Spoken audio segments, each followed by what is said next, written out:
Log a day 472.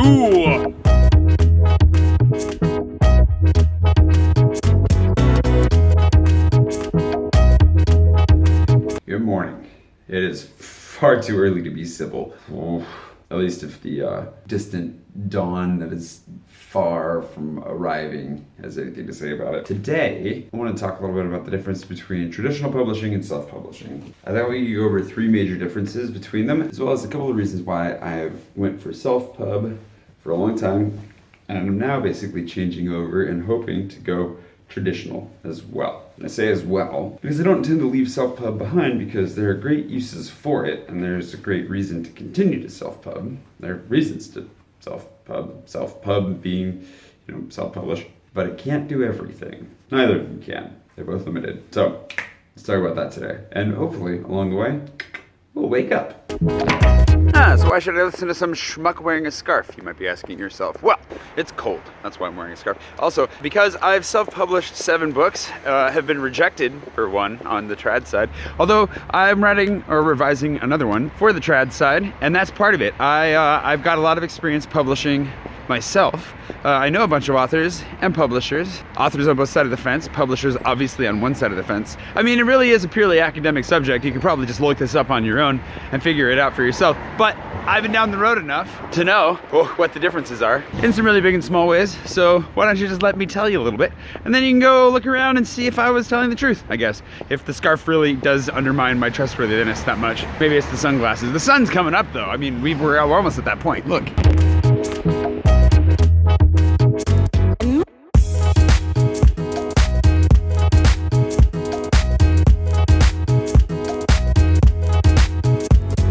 Side note, and of course, it looks like service to line A, RARA, may be closed, which is like the train I have to use to get to work. So, updates on that as we go. The three major differences between self-publishing and traditional publishing are who does what work, where does the money go, and what ends up happening with your book.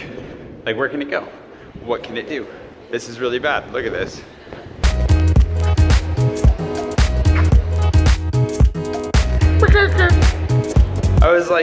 I was early and everything. I was doing so well, and then wah, wah. So apparently there's a bus that's going over the gap here between the two stations, between a bunch of stations. I'm gonna be late.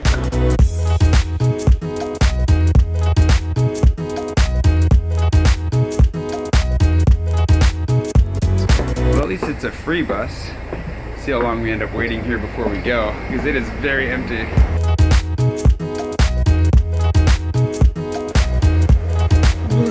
I'm headed out to my English teaching job in Nanterre, which is a town that's just past La Défense. And if you know anything about Paris, you know that's a little ways outside of the city. And I've yet to actually leave the city because everything hates us today. Anyways, thing number one. Who does the work? This is probably the single greatest differentiator between self-publishing and traditional publishing, although I think all three are pretty substantial.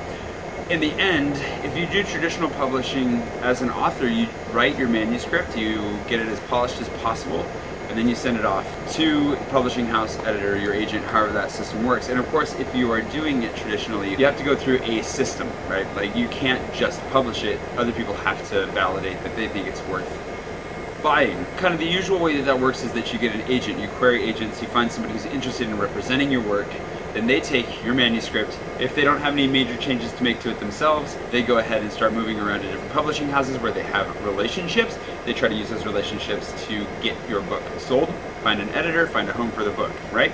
Once they have a publishing house that's interested and an editor that's willing to pick it up, negotiations happen, money exchanges hands, and voila, you're in the door. At that point, the work that ends up getting done from there is still going to be on you to make revisions, most likely.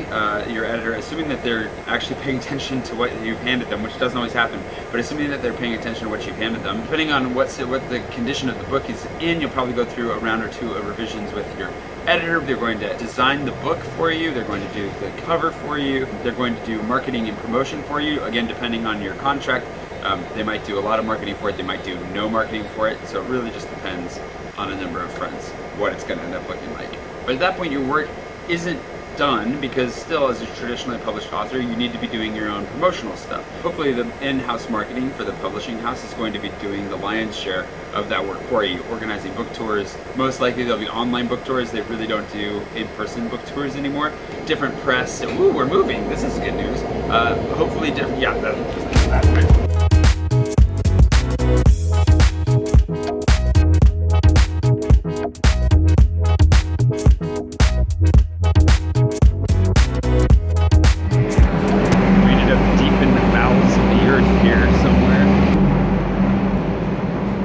No idea where we are. Oh, here we are.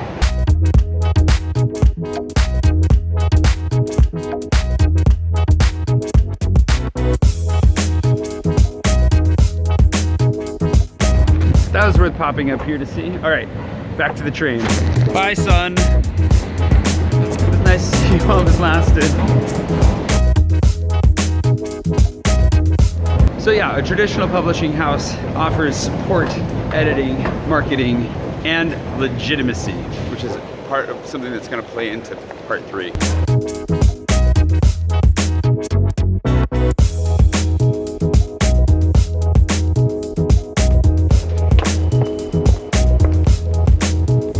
None of the people on that side of the track know about the special bus, apparently. Although, to be fair, the special bus did pull into a really sketchy location and then took off immediately after, so... Well, here's hoping there's a train for us eventually. These are the dangers of taking the RAR system. It's just, this happens a few times a month, probably. And now we're leaving from the other side, so it's a good thing I understand French, or I'd be in trouble on these days. Just in time. Of course, with self-publishing, you're responsible for all of the work. So you have to organize your team, you have to pay for it up front as well and absorb that cost. So in order to self-publish, you have to be able to put some money into it up front, where if you're doing traditional publishing, you shouldn't have to pay anything. They should be paying you for your work, right? So that's a huge differentiator as well. The difference being, of course, that if you're paying for it, you have control over it. But of course, the danger to that being the buck stops with you. And that means if the product isn't as good as it should be when you finish, it's your fault.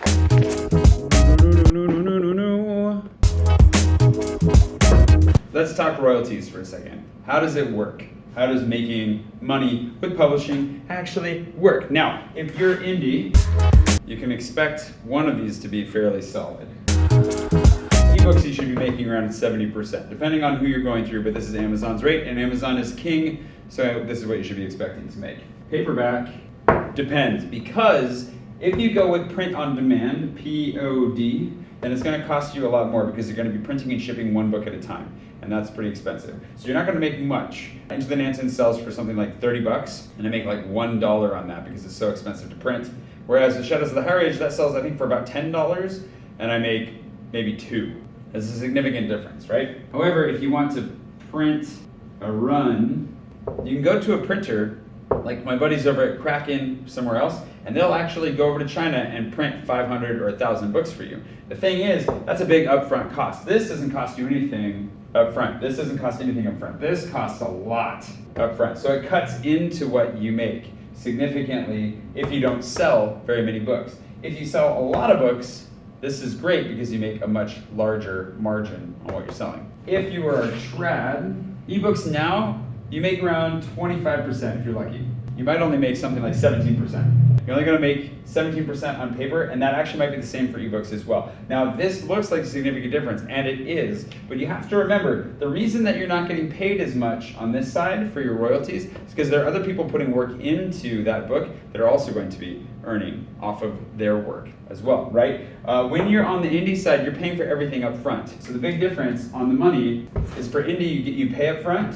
With traditional, you get paid up front, right? Indie, you pay up front. With traditional, you get paid up front. It's a really big difference. Here, you're getting an advance. An advance against your royalties is effectively saying, we're gonna give you $5,000 right now for your book, which doesn't quite work out that way either. But they're gonna pay you $5,000 for that book, and until these percentages add up to $5,000, you'll never make another dime on your book. Once these go over that $5,000 limit, then you're gonna start making money again. One more caveat then. your advance. Indy?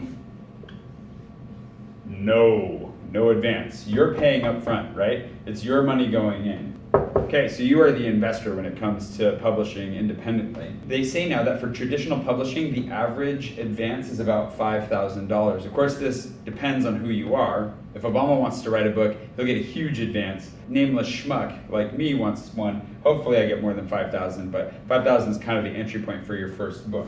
Now that $5,000 is not paid to you directly. That $5,000 comes to you in thirds. That's a terrible end, so forgive me for that. Can you even see the end? Sorry about that end. You get 1/3 when you sign, so 1/3 when you agree to sell to the publishing house. You get the next third when you deliver the finished manuscript. There are no more revisions to be done. They're happy with it. You get the final third of this $5,000 when they publish it, which could be 6 months to a year later, after on delivery. So if you sign and it takes you 6 months to finish the book, you gotta wait 6 months to get that $1,750 or whatever it is. You gotta wait. Is it $1,750? Close enough. You know what it is. $1,650? Something. Anyways, you gotta wait until you've delivered it and finished it to get that next however much, and then you've gotta wait another year or however long it takes for them to actually publish it to get the rest. So this $5,000 advance, that advance isn't an upfront advance. 1/3 of it will be, and the rest will come later. That's how advances work within publishing. So if somebody tells you, I got a $10,000 advance, what they mean is, somebody signed me a check for $3,000 this week, which is still great, but it doesn't mean they got it all. Now remember, if you're indie, you do pay. Who do you pay is the question. That's what I meant, publicist. Okay, this kind of depends on how you go about doing it. You definitely are going to be paying an editor, a copy editor, and a designer. Those are necessities, okay? Even if you can do the ebook for yourself, really highly recommend you get somebody who really knows how to design, unless you're a good designer, to design the interior and the exterior, which could be two separate people. So design can be two separate people. Editing, you want somebody who does large scale editing, like who understands story structure, who can tell you what's wrong with it. In the indie world, we usually call this a development editor. In the trad world, they just call it an editor. And sometimes your agent actually fills that role as well. But in this situation, oh, I forgot, with your agent on the royalties, agents take a cut. We can talk about that some other time. But remember that your agent takes a cut of everything you make if you have an agent that makes the deal. On this side, you have an editor and a copy editor. Your copy editor or your line editor is going to be somebody who goes through, checks for mistakes, grammatical errors, where'd you put your commas, did you spell anything wrong, that kind of stuff. Make sure things are consistent. So there are different layers of that. You can pay different people to do different things within that, but that's basically what you're looking at. After that, marketing and publicity are things that you are going to pay for if you need it and if you actually end up going for it. Not everybody's going to end up going for this. Not everybody can afford this. Should you go for it? Yes. Can you afford to? Maybe. It can get really expensive really quickly. And it's dangerous. It's very risky because if your book doesn't sell, you're not going to make any of this money back. And neither marketing nor publicity are guarantees that your book will sell. If you hire a publicist, even if they get you on the Today Show, doesn't guarantee you're going to sell a bunch of books, so be aware of that. As far as hard copy printing and shipping, this is going to cost you depending in different ways. Hard copy printing won't cost you up front if you're doing print on demand, except for their setup fees, but it will cost you for every book printed. If you go ahead and do printing like in China or something like that, it's going to cost you up front a few $1,000s to print and ship them to yourself, but then you have them and you can sell them. However, again, shipping is going to be a concern when you're getting rid of them, as well as housing, right? Warehousing, right? You're gonna that's a G. It's supposed to be G, but you're gonna have to put the books somewhere and keep them in good condition until you can ship them, right? And then you're paying for an online sales outlet, whatever. So the easiest way, of course, the cheapest way is to just sell through like Amazon, Barnes & Noble, and do print on demand. That was quite the explanation of what happens with your money, right? But if you're traditional, they take care of all this for you. If you're indie, you take care of this for you, and you got to pay for it up front. So that's a very strong financial consideration to make.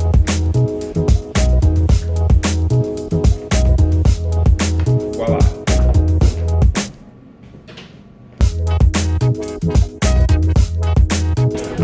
Yeah, this is miserable. They're never back. They got to get this fixed.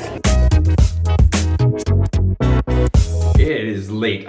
Train was busted. I ate dinner pretty late. Went and hung out with my landlady for a little bit, and now bedtime. But the last thing. Oh, one other thing. Brie, I finally made pico de gallo with the jalapenos he gave me. Just one of them. It's really spicy, actually. It's amazing. Thank you so much. I cannot wait to eat more of this. I was gonna make guac as well, but the avocado I bought was garbage, so I had to throw that away. The last point I was gonna say is what happens with your book?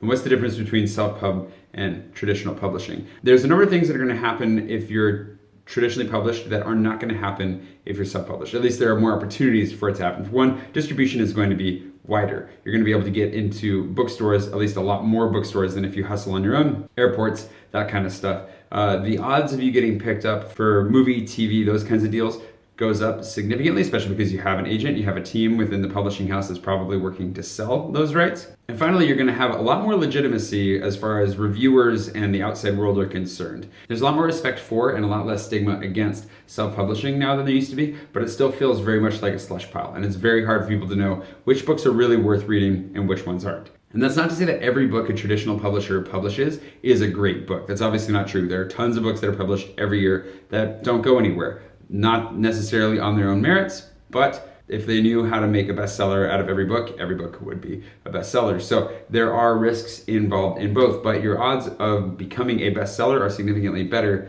if you are traditionally published. If you're independently published, of course, you can do whatever you want. You can sell it however you want.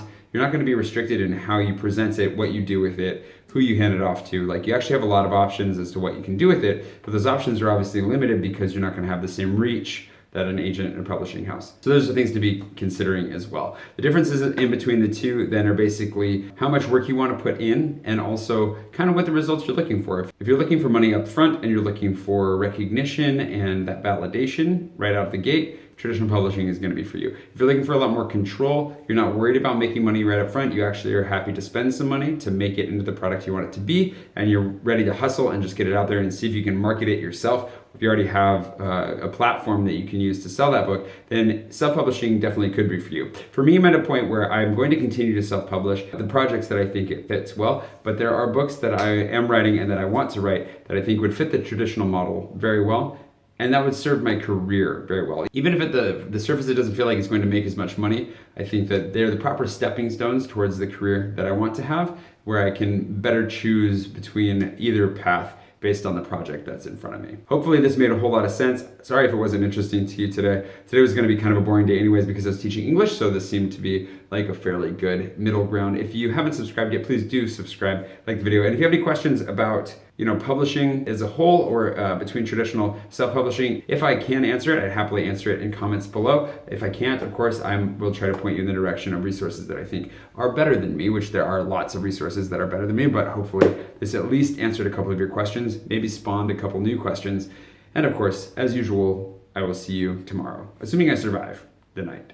I'm really tired, but otherwise I'll see you tomorrow.